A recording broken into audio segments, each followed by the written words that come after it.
Good day mga kabakyard. For this video, nanguha tayo ng mga grass na ipapakain natin sa ating mga alaga.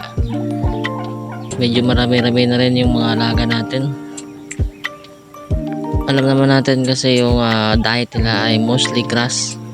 Paborito kasi nila yan. So nakikita nyo sa paligid lang ng tumutubong grass kasi sinusunod lang nila. So ayan, nagbigay tayo ng paragrass, Carabao grass saka Sinedrella. Minsan nagbibigay rin tayo ng mga kangkong, tapos talbos ng kamote. Pwede rin po yung dahon po ng saging, pati na rin po yung puno ng saging. Pwede natin po yung ibigay.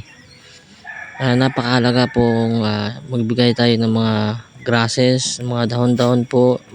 Malaki po yung matitipid natin dahil dito kasi ngayon na napakamahal po ng feeds sa mga pellets na papakain natin sa kanila.